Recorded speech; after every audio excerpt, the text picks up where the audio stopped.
Good afternoon. My name is Ignacio Garza. We will wait just a couple more minutes to see if someone else can join us. Thank you.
Good afternoon. We will start the session. I would like to present Manuel Dubic now. Manuel is from Mexico City. He holds a degree in financial management from the Monterrey Institute of Technology and Higher Education in Mexico. He worked as a risk analyst in Deloitte, Mexico, developing financial intelligence analysis. He currently works at the Banco Nacional de Mexico (Banamex), a Citibank subsidiary, as a credit analyst in the commercial credit banking division. He does financial, industrial, and economic outlook analysis for the approval of credit facilities for national and international enterprises. Today's topic is how to prepare an accurate financial projection. Today's topics include preparation of basic financial projection, understanding the concept and purpose of financial projection, cash flow as a base for preparing the financial projection. Financial projection as an essential element of decision-making process in a business, and financial projection as an essential element of the attraction of prospective investors. I will open the microphone for Manuel, so you can start the session.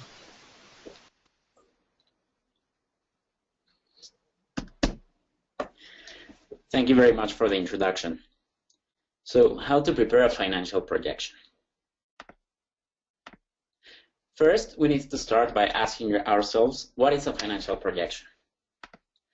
A financial projection is a forecast or an estimate of future revenues and expenses for a business that will provide us with an important insight of the general financial condition of a business in the future. What does this mean? It means that it will tell us if our business can bear with all the planned and unplanned expenses in the future. It can help us see if it can actually get to be profitable. It will also allow us to adjust and improve our business operations down the road. And it will also help us plan for future investment decisions.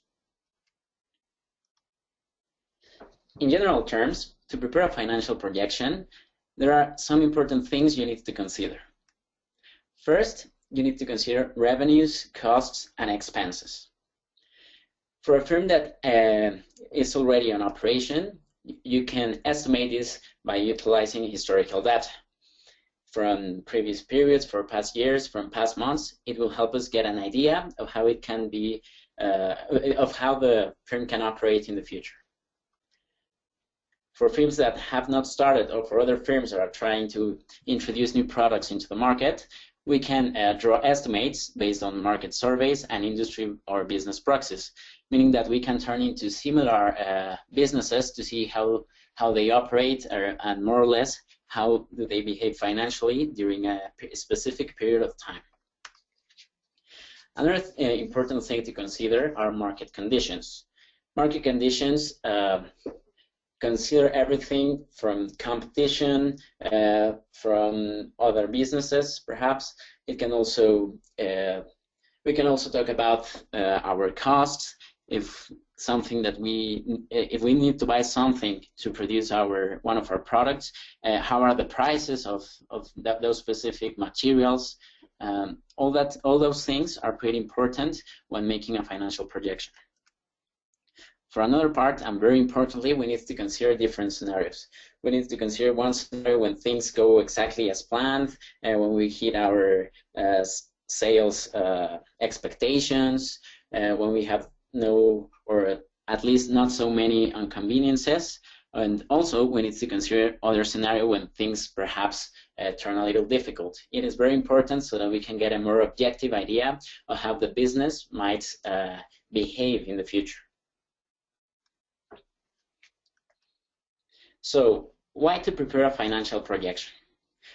First of all, and perhaps the most important, is strategic planning. We will put a little more time in this topic further up. Also, prospective investors is very important. Why? Because a financial projection will give investors an idea of how your firm will look in the future, how can I say it? So as they can get an idea of how their money is going to be spent and how it is going to be used. And finally, it can help us for loan requests. So strategic planning. Establishing a financial plan for your business will allow you to set specific goals, to have a clear course to follow to pursue these goals, and to keep track of how you're doing so that down the road you can reach financial success. So strategic planning is very important because it will help you to understand how your firm will work in the future. It will help you plan ahead for possible contingencies, for difficulties that you might bump into down the road. Perhaps it can help you plan out that maybe in 8 months you want to invest into something new, that you're going to need to give a better service or to sell more of your products. that is what will help you.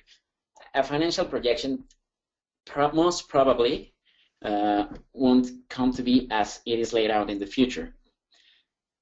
What you need to consider is that the process of doing it is what's most important, because doing a financial projection will let you know every aspect of your business.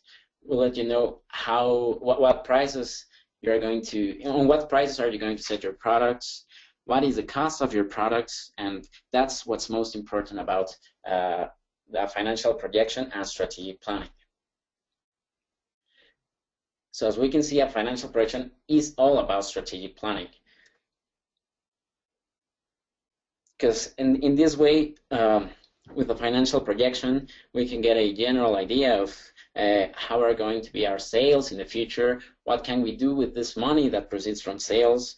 We can also identify or make decisions for possible investments. It can help us identify if we're having expenses that perhaps in one period of time they might look little or unimportant, but if we sum it up for the end of the year, they can actually make a difference between having an actual profit or a loss. Now, for prospective investors, anyone who might be interested in investing in your business will obviously want to know what you expect to accomplish, but most importantly, why, how are you planning to do it? I mean, because you might have a very good business idea, a very innovative product, but if you don't give the investor some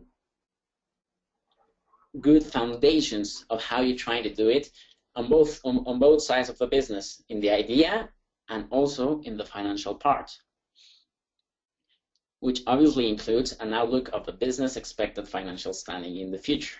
I mean, they will want to know how are you going to spend the money that they give you, if it's going to work, if down the road you're actually going to make a profit, or you might be losing money even if you have a very good idea. So it is very important for investors to look at your financial standing. Perhaps not now. I mean, if your company is just starting, you won't obviously have a financial historical data to show them, but they will want to know what is your idea for the future. And you really need to give some very good arguments so that they can believe you and they can invest in your business, because a financial projection will give you credibility. Well, credibility if it is actually made up under sound assumptions and objective assumptions.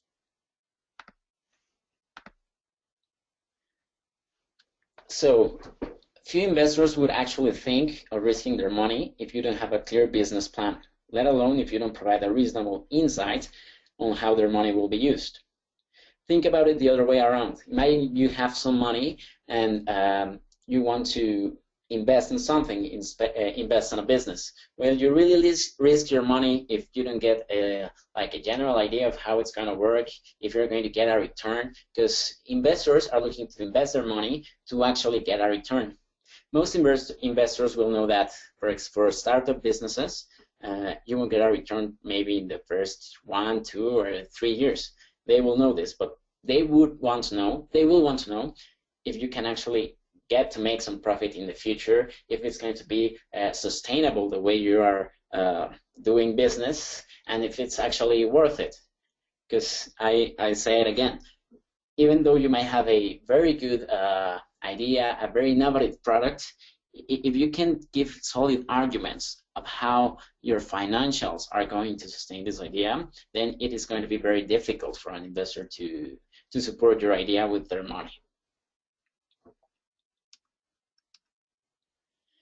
Now, as for loan requests, usually when you request a bank loan, the bank will want to make sure that you can pay back. And also, they will want to know how are you going to spend their money. I mean, getting money from a bank might be actually more difficult at the beginning than getting money, say, from an investor or from a government organization. Why? Because banks usually want to look at the historical financial information of your business. They will also try to look into how you operate. If you don't have a lot of operating expenses that is eating up your profit, that they want to know that you are not going to spend money in a irresponsible way, just trying to buy many things. They want to get some credibility. So if you're at the process of a startup business, it's going to be very difficult for you to get a loan request. But say 2 or 3 years after having operations and being, in general terms, successful, they might consider it. So they're going to look at the past, at your historical financial figures, at how you operate, at how good is your product or the service that you provide. But they will also want to look in the future. They will want to know, okay, so we're going to give you this loan. What are you going to do with this loan? Are you going to use it to buy perhaps some machines? Are you going to invest in another store perhaps? They will want to know what you're going to do with that money. And in the future, they will want to know if you can pay them back. That's where a financial projection comes in handy. Why? Because with a financial projection, you can determine loan payment schedules, and also you can demonstrate your payment capacity. So in this way, you can actually get your loan application approved. I mean, you can go and say to a bank, I need $10,000 for this, but if you, as the same as with investors, if you don't give them solid arguments to support why you need that money, then it's going to be difficult for you to get that money. That's why you need a financial projection. And also, it is important to know your business, to know what you're doing, to have a clear idea of what your expenses might be, your production cost. I mean, it's to have like a very good foundation and knowledge of your general business. So in order to get the support of both banks and investors, make sure that along with a good business plan, with a good idea, with an innovative product perhaps, be sure also to prepare a reasonable estimate of your business finances. You don't actually have to think about it as rocket science finance. No, you just have to provide them with general concepts in which you let them know that you are actually in control of your business and you know how it works and you know what you can achieve with it. So, how to prepare a financial projection? So let's start with the cash flow. Before starting actually with cash flow, I want to make a difference between cash flow as we're going to see it and the cash flow statement. So cash flow statement, for us to make a financial projection based on a cash flow statement, we need to consider the balance sheet, the profit and loss, and that's not on the scope of this seminar. However, we are going to think of cash flow as some sort of budget planning into the future. So what can cash flow help? How can cash flow help us? Sorry. Cash flow registers the cash inflows and outflows of a business. And it will help us understand a company's operations by showing where is the money come from and where is it being spent. I mean, we can clearly identify that money is coming from sales, as it is expected. However, as I mentioned before, there might be these little expenses that you undertake on a monthly basis that they might seem little, that they might seem unimportant. However, as we see in this picture, those little expenses might actually go into accumulate to great expenses that will actually put us in a situation, in a bad cash situation, and even perhaps can make a difference between having a profit or a loss at the end of the period. So this is what cash flow will help us. This is what a cash flow projection will help us. This is how. Now, for a projected cash flow. A projected cash flow will help us obviously estimate, make a projection into the future, and analyze both cash inflows and outflows to determine when, for how long, and for which amounts will cash surpluses or deficits exist for a business. As I mentioned before, think of it as a budget. The when means that, for example, if we're making a projection of a 12-month period, we can identify that maybe at the 5th month, we're going to have a cash deficit. So what are we going to do to solve it? how are we going to adjust our finances so that we can change it. The for how long means that this cash deficits or surpluses can go for more than one period. So if say you have you see that in the future you're going to have a deficit for 3 months, then you need to plan ahead to see how you're going to turn that around. And finally, we will get to see the amount of cash that we will need to overcome that deficit. I mean, because we may have a deficit of just $5 and it's okay. But if we see that we will have a deficit in the future of $5,000, then we might have a real problem. So, which concepts should you include in the cash flow projection? The cash flow forecast should relate to the actual money that is due to be collected in and paid out in each period. And by actual money, I mean money that you can actually count and feel with your hands, that goes out of your pocket or that comes into your pocket. I mean, that is very important. We're talking about the actual cash position that you have on each period. So, if we're considering cash going in and cash going out, we need to consider everything from sales revenues, from the materials that we buy, from supplies, perhaps rent payments, salaries, telephone bills, other utility bills. Everything that is a cash inflow or outflow must be included.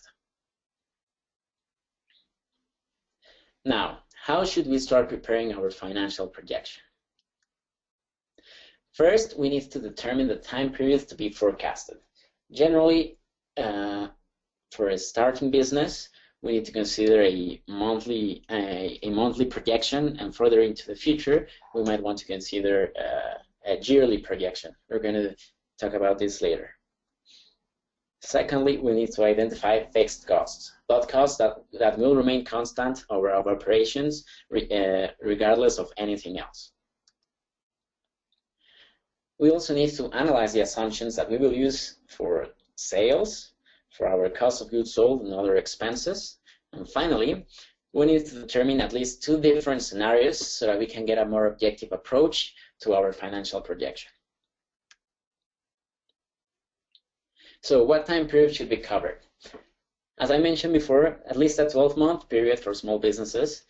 Considering a monthly basis for each forecast is important, because this will allow you to go on a more, how can I put this, to go more day by day with your operations, or month by month.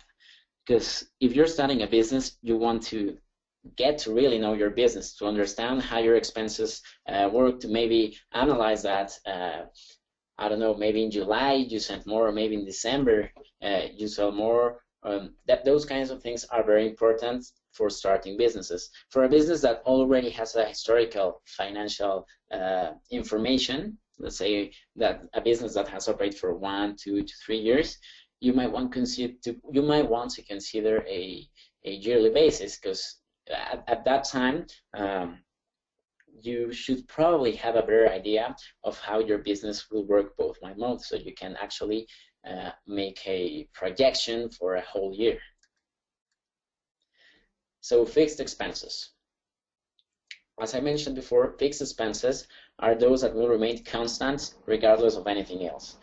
Regardless of an increase in sales or an increase in the cost of goods sold, these are those expenses that most probably will remain constant during a whole period of time.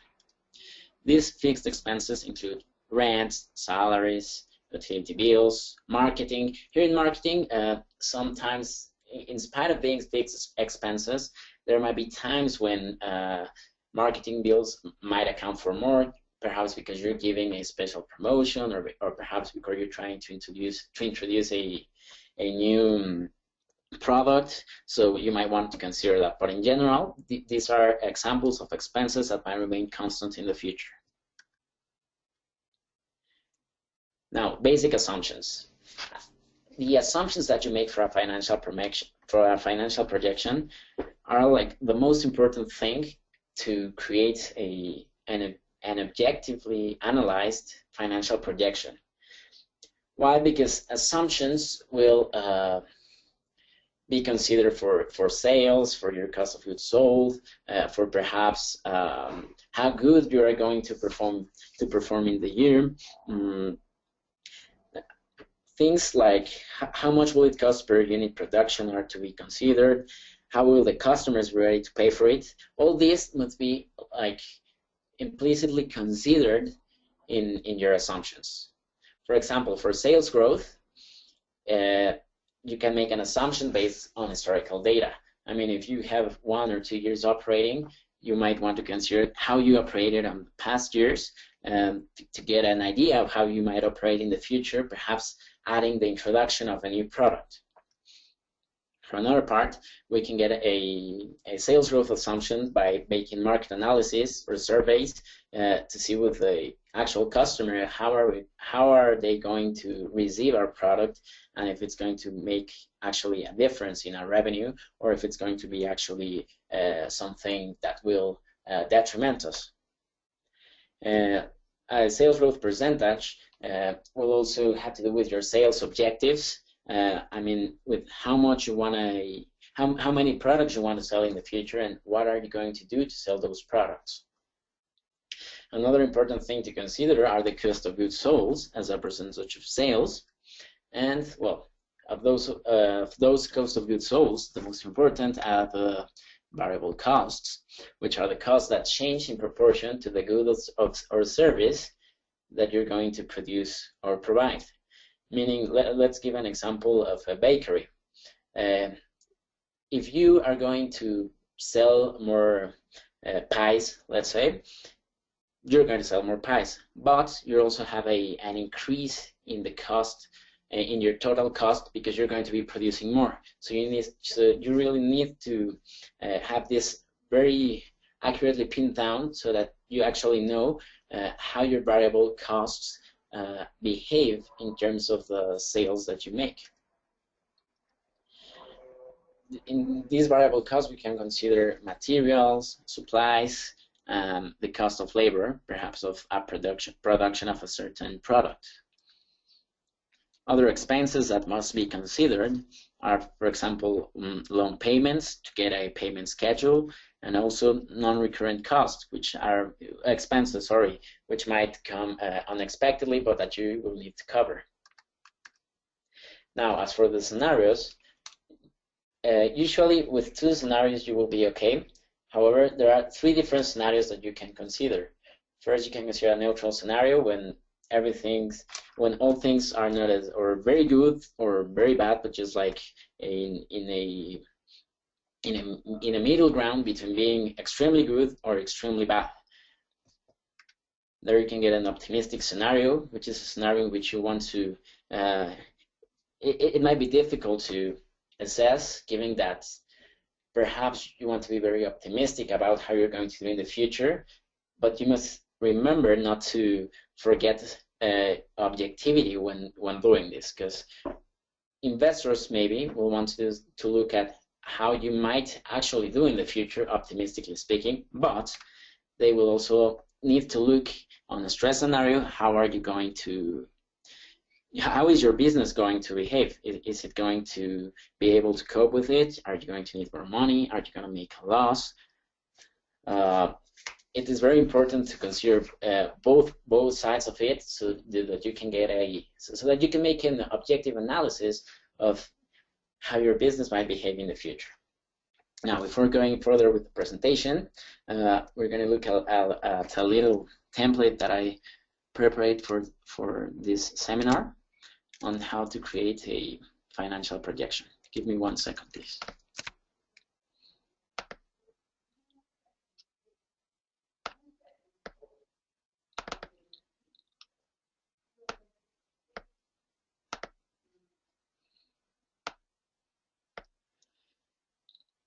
So here's a little template I prepared for a bakery. It is very simple. However, it can give us a very good idea of how can we get control of our finances. First of all, we can see here that I'm using a 12-month period going from January to December. The first row is that of starting cash. Starting cash will be added to our sales, which are here, and to the money proceeding from our bank loan. That the sum of these three will give us our total cash available for the period. Then here we have our cost of goods sold, which I'm assuming here that they represent 30% of our total sales. Afterwards, we have the fixed expenses, just some examples of them, which I consider rent, salaries, telephone bill, advertising. Here we have another row for our loan payments. We need to consider this to make monthly payments for our loan, maybe, given the case. And in other expenses, as this is a bakery, the example of bakery, we're going to consider a kitchen oven, kitchen utensils, refrigerator, and other expenses. And here we have total cash required. Total cash required will be the sum of all of these expenses. And here we have the ending cash. That is going to be the difference between the total cash available at the beginning of the period to the total cash required at the end of the period. Now, let's say that for our bakery business, we start with $50 on cash in January. We can see, well, I have it all set here in this template. And we're going to start with our fixed expenses. Let's say that for rent, we are paying $375. We're going to plug it in with a negative sign so that we can identify that it's going to be an expense. Let's say that our salaries are worth $250. That our telephone bill most of the times is worth $25. And for advertising, as it is the first month and we want to get customers to know our product, we're going to say that we're going to spend $50. So there we go. Now, let's say that we want to buy, as we're starting, we want to buy a kitchen oven. So that kitchen oven is going to cost $250. So we put the $250 here.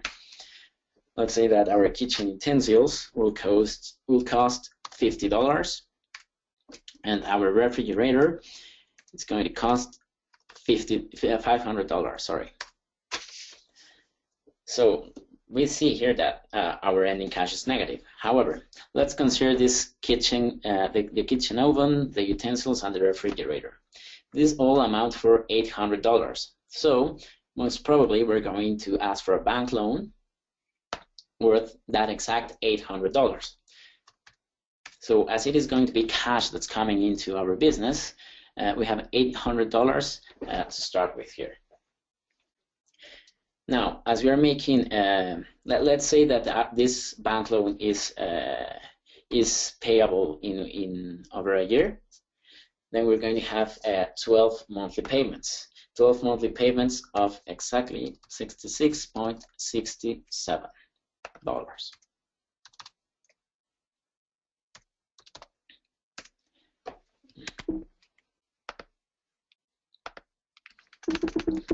What's going on?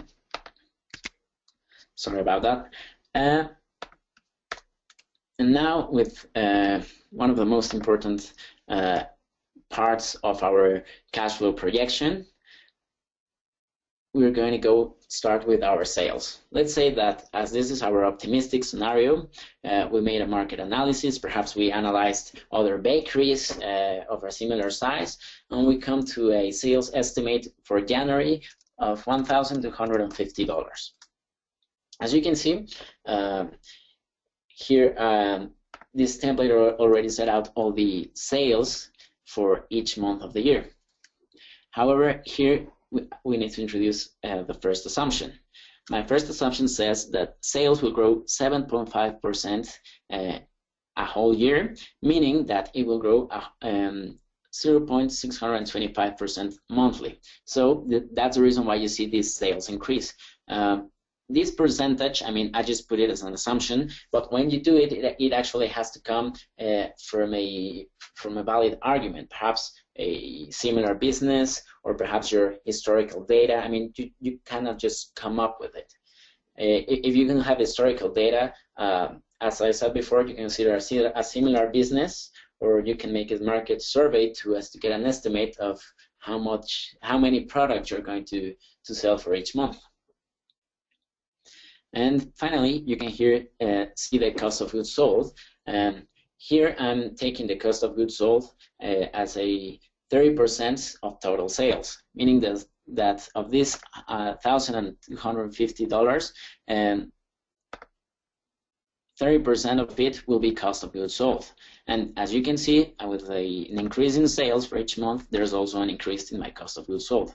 Again, here I only made an assumption, but when you do it to get an estimate or a real number of your cost of goods sold, you actually need to have a very good idea of what your product is going to cost. I mean, to sell your product, what are the costs that you're going to need to consider to sell that product. I mean, this all comes about really knowing your business. Now, and for the last part of our financial projection, we're going to assume that these expenses stay fixed for the whole year. They might vary a little bit, but generally they're going to be around those numbers. So we're going to pull them up to December. So for advertising, we said that we were investing a little bit more in January. So in February, we're only going to spend, say, $15 for each month. So we can see now how, in this optimistic scenario, our financial projection shows us here at the bottom what will our ending cash be. We can see that we start with just $158 and we finish there with $2,836. However, down the road, we might want to consider some things. Perhaps in May, we want to make some improvements to our store, and we spend, say, $100. We can see, financially speaking, we can see that we have the cash to spend $100 in making some improvement for our business. Perhaps in June, we need to, or we want to increase or to boost our sales, and we buy another kitchen oven. Again, we see that we have the cash flow to do it, and we have more than enough money to be capable of doing it. And let's say that maybe in July, we need to buy more kitchen utensils, and we spend another $50. So generally speaking, in an optimistic scenario, we will have enough money to meet our financial needs. Now let's go for a neutral scenario. Here in a neutral scenario, you see things are perhaps a little bit more different. First off, we start with a lower sales estimate. Remember that for our optimistic scenario, our sales estimate was of $1,250. Here we're just considering $1,100. And moreover, our first assumption regarding sales is that instead of growing at 7.5% as in the optimistic scenario, they are going to grow 5%. So we're going to end the year with $1,151 for December. Here we were at $1,338, so we can see that there's a difference. For another part, we can also see that our cost of goods sold adjusts to the level of sales that we have. And speaking of the things that we consider on an optimistic scenario, we can immediately realize that if we invest to our store improvements with $100 on May, and then in June we decide to buy a new kitchen oven, we're going to actually end the month of June with negative cash. I mean, you can have negative cash, but here what this is saying you is that you're not going to have the cash to do that. You won't have the cash to do the kitchen utensils either, to buy them.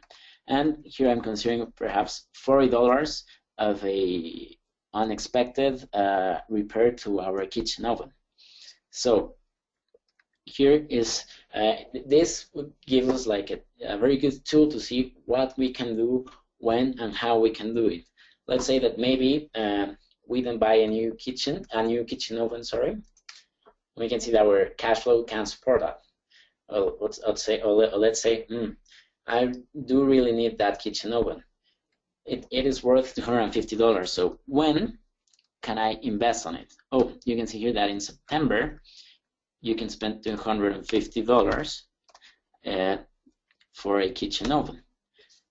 So see, this is like the main advantage of a financial projection. It can actually make you plan into the future. I mean, it doesn't mean that the future will come to happen as your financial projection says it's going to be. However, you can get an idea, and you can adjust. And you can adjust it as you go by month. Now, for our stress scenario, here we can see that it is even worse.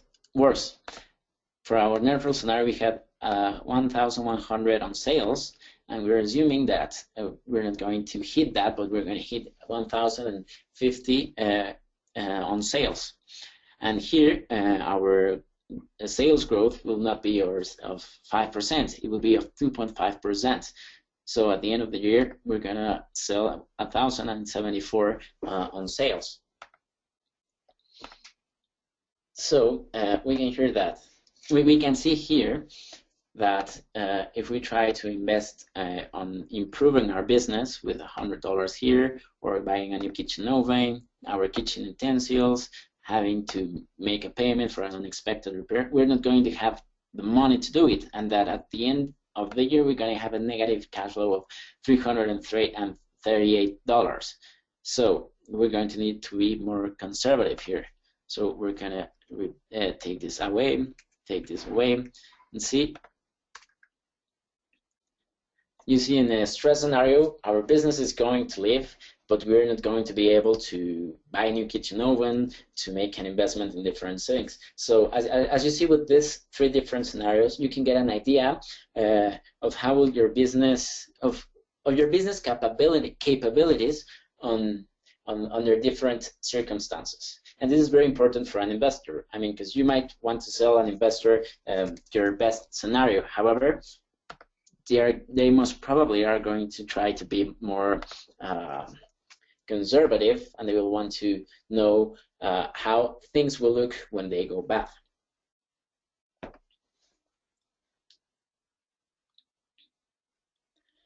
So, sorry.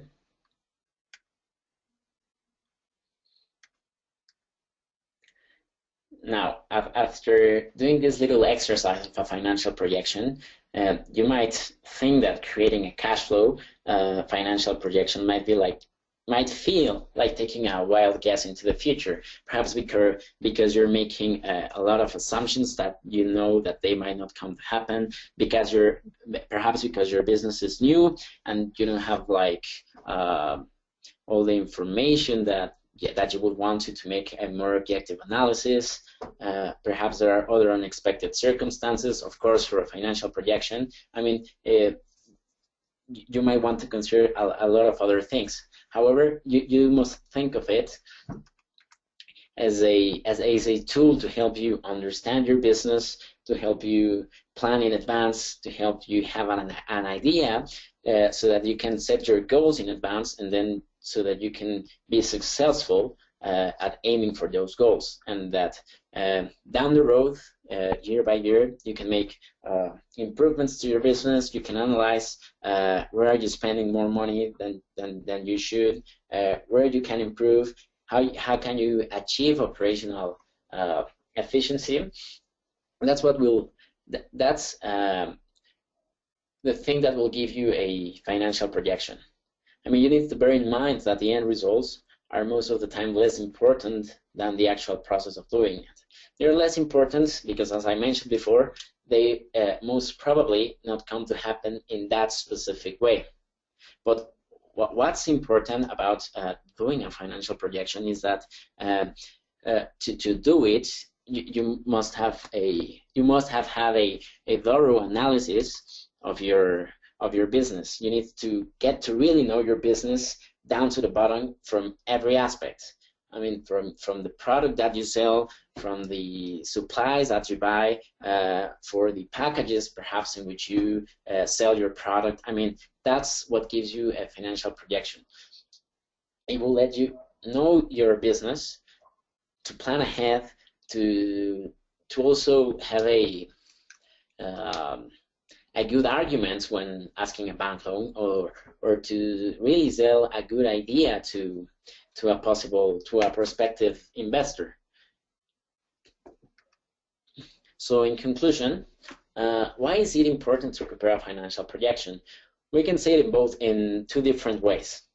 First, we can have an internal advantage in which, as I mentioned before, we have financial planning and budgeting. We can achieve our financial goals and also our business goals in general. I mean, because finances are important, but that's not all. I mean, you also need to consider that you're offering a good product, that perhaps you're offering a good price. I mean, you need to see your business as a whole. And as I mentioned, also, you can also achieve operational efficiency. What this really gives you is that you really get to know and improve your business down the way. Because, as I said, I mean, you can have a very good idea, a very good product, but if you can justify the existence of this product with good financial arguments, with a good financial plan, then you're not going to get anywhere. I mean, you really need to synchronize both parts. I mean, your product, yes, it is important, but your finances are also important. And as I mentioned before, this doesn't have to be like rocket science finance, thinking of it as very complicated and very technical or with a lot of difficult analysis. No, I mean, you need to really know your business. If you want to make a more professional financial projection, then you might want to consider the help of a consultant or an expert in the topic. And even then, even with this technical skills, it doesn't mean that our financial projection or the financial projection that they will make will actually come to happen. And secondly, for an external advantage, which might turn into an internal one, as we saw, with a good financial projection, we can actually convince potential investors to risk their money, because when an investor gives you money, it's because they believe in you, they believe in your business, but they believe both in how good your product or service is, but they also how is it financially sustainable, because in the long run, maybe 2-3 years, or maybe less, maybe more, they will obviously want to get a return, or they will obviously want to make sure that the business is actually profitable. And on the same page comes the justification of loan request for a bank, because this will help you. I mean, banks, as they say, they are necessary evil, but you need to work with them, and you need to have the tools so that they can support your business and your finances. Because perhaps, I don't know, in going back to our little exercise, there were some periods when we were going to have negative cash. However, say that we needed only, I don't know, $100, we were $100 negative, and we can ask for another bank loan there. So that's where the bank comes in, and they can help you. But for them to help you, you need to give them facts. I mean, banks might be even more difficult to convince than investors, because they are very picky about their money. They want to make sure that you really can pay them back. So that's it. That's the whole presentation. I think we can go now for some questions.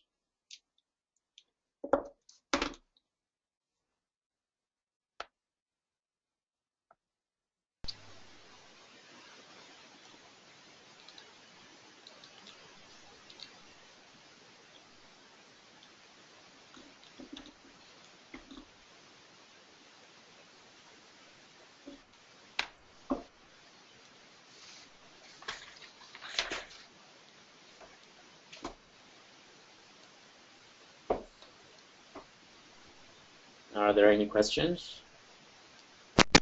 Hello, can you hear me? Yes. Yeah, we have a question from Nissan Dukeran. The question is about the example you show on the Excel. It says your loan payments are only set for 1 month, so it is off a bit. Uh, I don't know if you understand the question or you want him to remake the question. Uh, I think I know what he means. Maybe he can. Oh, he writes Ask. something else now. He says this was on the first projection page only. It was corrected in the subsequent steps. So I think it's clear for him now. But if you want to explain a little bit. Well, yeah. First, for the loan payments, well, I didn't consider any interest or anything. You obviously need to take that into consideration. And I assumed on these loan payments that they were going to be made on a monthly basis for 12 months. Maybe perhaps what he means is that I should have started paying perhaps in February or rather than in January, because I asked for the loan in January. What was that the question?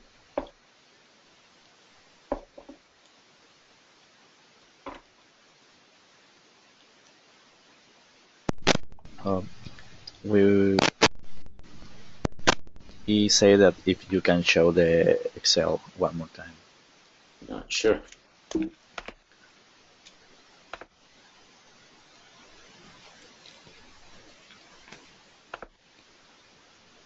Oh yeah. Oh yeah, I see now. I forgot to pull it down. Well, for the other scenarios it is considered, but for the first one, yeah, I failed to do that. Sorry about that. Okay. So he was putting attention. Yeah, He said that's yes with a smiley face. So that's the his question got answered. We have another question from Luis Delgado. He asked, "How do you include taxes in your cash flow projection?" Yes, I know that question would come up. I mean, a tax specifically speaking, in your cash flow, you need to include taxes because you're actually going to pay for them. The difficult thing is that, for example, if you don't have historic data, you might not know how much tax are you going to pay. To know how much tax you're going to pay, you're going to need to make a profit and loss statement, then calculate the tax that is going to be imposed on your sale, on your revenue, and then that number, that cash that you're going to pay, you need to plug it in on your financial projection. However, it is important to remember that most of the times for startups, for starting businesses, in the first 1 or 2 years, maybe 3, the government or some governments might actually give the business a tax exemption. So you really need to remember that when you're starting, when you have a startup business.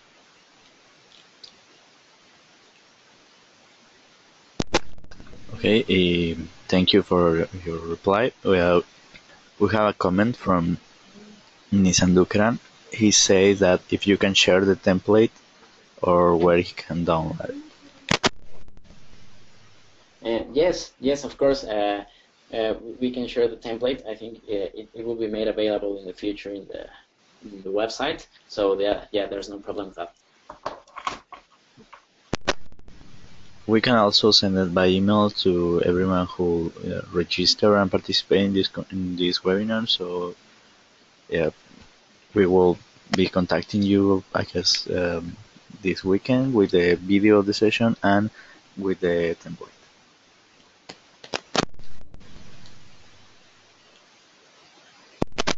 We don't have any other questions right now. Any other comment that you wanna leave for the video?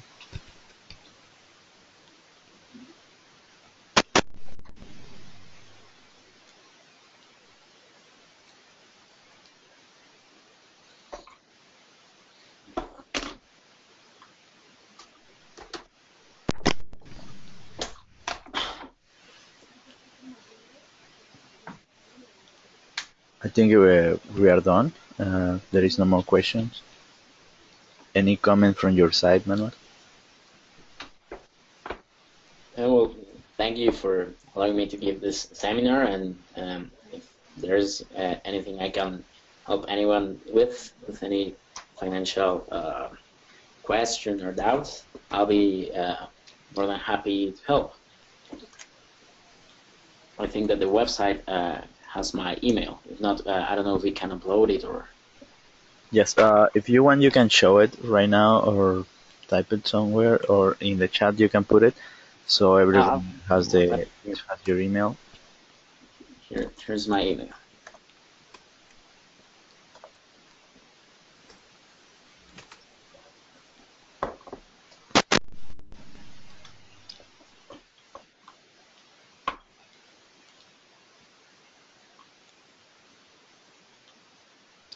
So if anyone has any question or anything I can help with, feel free to send an email to here, and I'll be more than happy to help. Oh. There is another comment. If you can recommend any other places where they can learn this kind of topics. Well, first off, there are tons of books for starting entrepreneurs. There are a lot of websites that might be, I mean, here when trying to learn about finance when you're starting a business, you might come up with two different types of things. With very technical stuff for big companies, for big corporations that will not really help you, but there are a lot of forums or websites that share information like tailor-made for starting businesses for small enterprises, because most of the time if you go to a finance book, things are going to be very technical, very difficult, very specific, and that's not what you might need at the moment. So yeah, generally on the internet there are plenty of YouTube videos made for small businesses and entrepreneurs regarding different topics from marketing, from business plans, and I know that also on the website there's a lot of material or videos available.